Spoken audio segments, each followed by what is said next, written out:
తాకట్టులో ఉన్న బంగారాన్ని విడిపించి ఆ రోజు ఆన్లైన్ రేటుకే మేము కొంటాం. Sharma gold company.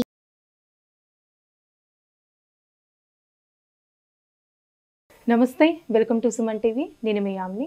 ప్రస్తుతం మనతో ఉన్నారు ప్రముఖ ఆధ్యాత్మికవేత్త, ప్రముఖ జ్యోతిష్య పండితులు దేవులపల్లి బాలచంద్ర శర్మ గారు ఉన్నారు. మన గురుగారితో మాట్లాడి మనకున్న సందేహాల గురించి అడిగి తెలుసుకుందాం. నమస్కారం గురుగారు. సుమన్ టీవీ ప్రేక్షకులకు నమస్కారం. గురుగారు, మనకి ఈ నెల సంకష్టహార చతుర్థి రాబోతుందండి. అసలు ఆ రోజు ఎలాంటి నియమాలు పాటించాలంటారు? సంకష్ట కంటే కూడా సంకట చవితి అని కొందరంటారు, సంకష్ట చవితి అని కొందరంటారు. మనకు వచ్చేటువంటి కష్టములు, ఉదాహరణకు ఎంతో సంపన్న కుటుంబీకులు ఉంటారు, అప్పటికంతా సజావుగా సాగుతూ ఉంటుంది, ఉన్నట్టుండి ఒక కష్టం అనేటువంటిది వస్తుంది. అలా సంభవించేటువంటి కష్టములు పోవాలి అంటే ఏం చేయాలి అంటే సంకష్ట చతుర్థికి సంబంధించినటువంటి వ్రతమును పాటించడం శ్రేష్టం. సాధారణంగా పౌర్ణమి తర్వాతకి వచ్చేటువంటి చవితి పర్వదినాన్ని సంకట చవితి అని జరుపుకుంటూ ఉంటారు.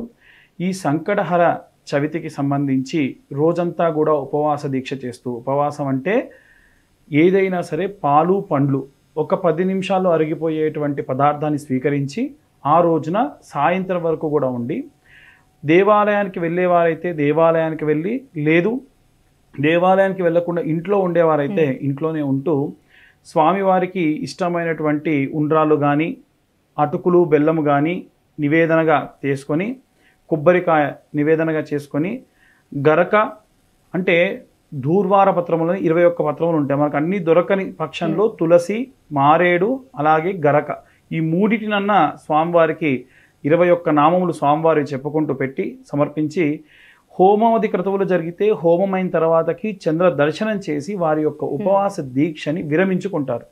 అయితే ఇది పూర్వము చాలా మంది రాజులు, ఎంతోమంది దేవీ దేవతలు, అసలు ప్రప్రథమంగా చెప్పాలంటే పార్వతీదేవి, సుబ్రహ్మణ్యేశ్వర స్వామి, అలాగే ఇంకా ఎంతోమంది రాజులు కూడా చేసి ఎంతో విశేషమైనటువంటి ప్రతిఫలాన్ని పొందారట. అంటే అనుకోకుండా సంభవించేటువంటి ఇబ్బందులన్నీ పోవాలి అంటే మనం సంకట చవితికి సంబంధించి హోమాది క్రతువులలో పాల్గొనడము.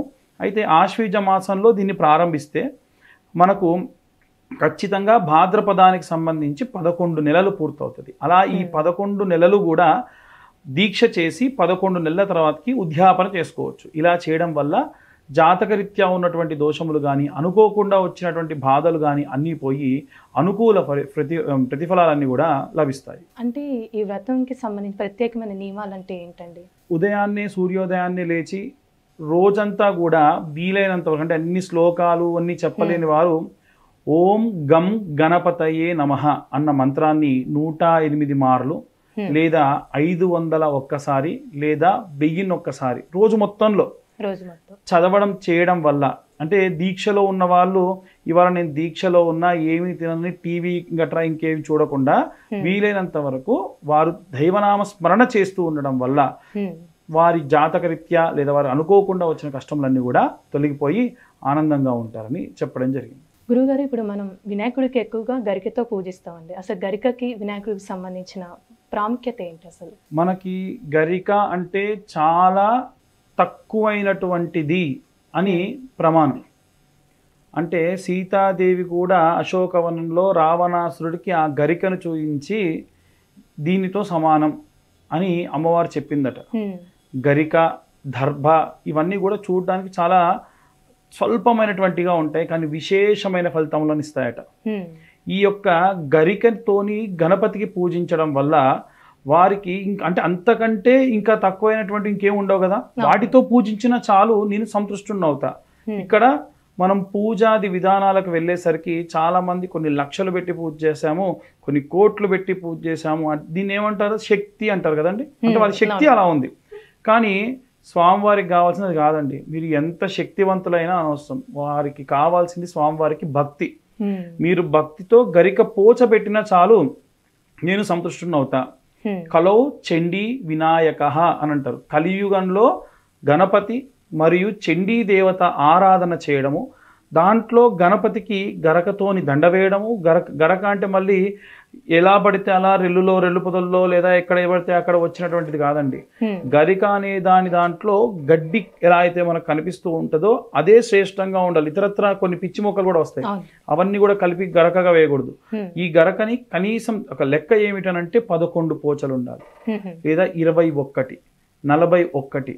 ఇవన్నీ కూడా మండలము, అర్ధమండలము, ఏకాదశము ఇవి సంఖ్య లెక్క ప్రకారంగా ఉండడం వల్ల స్వామివారికి ఈ యొక్క పూజాది క్రతువులు చేయడం వల్ల జాతకరీత్యా ఉన్నటువంటి ఎన్నో దోషములు కూడా పోతాయి. చాలా మంది ఏమనుకుంటారంటే మాకు కష్టములు వచ్చాయండి. మీకు చిన్న ఉదాహరణ చెప్తే, ఒక చోట నేను చదివినటువంటి కథ చెప్తున్నాను. బాగా వర్షం పడుతుంది. ఆ వర్షం పడుతుంటే 2 భార్యాభర్తలు కారు ఎక్కారట. ఆ కారు స్టార్ట్ చేద్దాం అనుకుంటే ఆ వర్షంలో ఒక అడుక్కు తినేవాడు వారి కారు దగ్గర కూర్చొని తింటున్నాడట. అరే తొందరగా వెళ్ళాలి, ఇంకా ఇతను లేవట్లేదు ఏంటి అని చెప్పేసి చూస్తే భార్య అంది, తింటున్నాడు కదండి తిననివ్వండి అంది. తినడం అయిపోయిందట. అయిపోయిన తర్వాత అతను లేచి వెళ్ళిపోయాడు. కారు ప్రారంభించేసరికి వీరు ఎక్కడి నుంచి అయితే వెళ్ళాలనుకుంటున్నారో ఆ బ్రిడ్జి కూలిపోయింది అంతకు ముందే అని చెప్పారు. ఇప్పుడు ఎవరు కాపాడారండి? ఎవరు విజ్ఞాన్ని ఇచ్చారు? స్వామి. అలా స్వామివారు విఘ్నాలు తీసేయడమే కాదు, విఘ్నాలు కల్పించేవాడు కూడా గణపతి. అందుకే ఆయన విఘ్న వినాయకుడు. విఘ్నాలు తీసేయాలన్నా విఘ్నాలు తేవాలన్నా స్వామివారే చేస్తారు. స్వామివారు ఏదైనా కష్టం ఇచ్చారు అనంటే మన కోసమే. చాలా మంది మనకి ఏది కావాలంటే దేవుడు ఇస్తారంటారు. కాదండి, మనకి ఏది కరెక్టో అది దేవుడిస్తాడు. జాతకరీత్యా మనకి ఇది కరెక్ట్ అనుకుంటే అదే ఇస్తారు తప్ప మనం ఏదేదో అనుకుంటాం అవన్నీ ఇవ్వరు. ఎందుకంటే దానివల్ల మనకి ఎన్నో విఘ్నాలు వస్తాయనేది స్వామివారి యొక్క ఉద్దేశం. అయితే ఎలాంటి సమస్యలు ప్రత్యేకంగా ఈ వ్రతం చేస్తే మంచి ఫలితం ఉంటుందంటారు? ఇప్పుడు కొన్ని జాతకానికి సంబంధించినటువంటి విశేషమైనటువంటి దోషాలు ఉంటాయండి. ఇప్పుడు బాలారిష్ట దోషములు అని ఉంటాయి. పిల్లలకు 12 సంవత్సరాల లోపు విపరీతమైనటువంటి యాక్సిడెంట్లు అవ్వడం కానీ, దెబ్బలు తగలడం కానీ, ఇతరత్ర ఇంకేవైనా జరుగుతూ ఉంటాయి. అలాంటి వారికి ఒకవేళ జాతక సంబంధించిన హోమములు చేయించినప్పటికీ వినాయకుడికి సంబంధించి ఇన్ని సంవత్సరాలు 11 నెలలే కాదండి, 11 సంవత్సరాలు పాటించిన తల్లిదండ్రులు కూడా ఉన్నారు, నేను చూశాను. అలా చేయడం వల్ల పిల్లలకు సంబంధించినటువంటి జాతక దోషముల్లో ప్రత్యేకంగా బాలారిష్ట దోషములు. ఎందుకంటే బాలారిష్ట దోషములు ప్రారంభమయ్యేటువంటిది చంద్రుడు అష్టమ స్థానంలో, లగ్నం నుంచి అష్టమ స్థానంలో ఉంటే అది బాలారిష్ట దోషం. లగ్నంలో శని ఉంటే అది కొంతవరకు బాలారిష్ట దోషం. ఇలాంటి కొన్ని దోషములు ఉంటాయి. అలా వచ్చేటువంటి దోష జాతకులకి కూడా సంకష్టహర చవితి సంబంధించినటువంటి నోముని, వ్రతముని వారి తల్లిదండ్రులు పాటించడం వల్ల విశేషమైనటువంటి ప్రతిఫలములు లభించి పిల్లలు ఆయురారోగ్యాలతో, క్షీణంలో ఉన్న వాళ్ళు కూడా ఆయురారోగ్యాలతో ఉంటాడు గణపతి వల్ల. గురువుగారు, ఆ రోజు ప్రత్యేకంగా జపించవలసిన ఏదైనా మంత్రం అంటూ ఉందండి? మనకి ఇందాక నేను చెప్పినట్టుగా బీజాక్షరం, ఇప్పుడు నేను చెప్పిన గణపతయే నమః అనేటువంటిది బయటికి కాకుండా లోపల చదువుకోవాలి. సుముఖశ్చేకదంతస్య కపిలో గజకర్ణకః లంబోదరస్య వికటో విఘ్నరాజో గణాధిప ధూమకేతుర్ఘనాధ్యక్షో ఫాలచంద్రో గజానన వక్రతుండ శూర్పకర్ణ హేరంబ స్కందపూర్వజ. ఇంతవరకు 3 మార్లు చదువుకున్న విశేషమైనటువంటి ప్రతిఫలము. ఇంకా స్వామివారి యొక్క నామములలో ఏకాదశం 21 సార్లు 11 మార్లు చెప్పుకునేటువంటి సుముఖాయ నమః, ఏకదంతాయ నమః, కపిలాయ నమః, గజకర్ణికాయ నమః, లంబోదరాయ నమః, వికటాయ నమః, విఘ్నరాజాయ నమః, వినాయకాయ నమః. అయితే సంకట చవితి రోజున మాత్రం మీరు ఏం సంకల్పం చెప్పుకున్నా, మన వాడుక భాషలో అయినప్పటికీ సంకల్పం చెప్పుకోవచ్చు.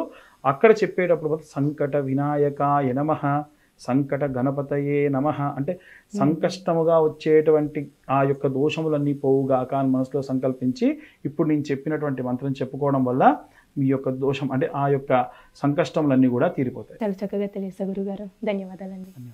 సుమన్ టీవీలో మీ పర్సనల్ అండ్ బిజినెస్ ప్రమోషన్స్ కోసం కింది నెంబర్కి కాంటాక్ట్ చేయండి.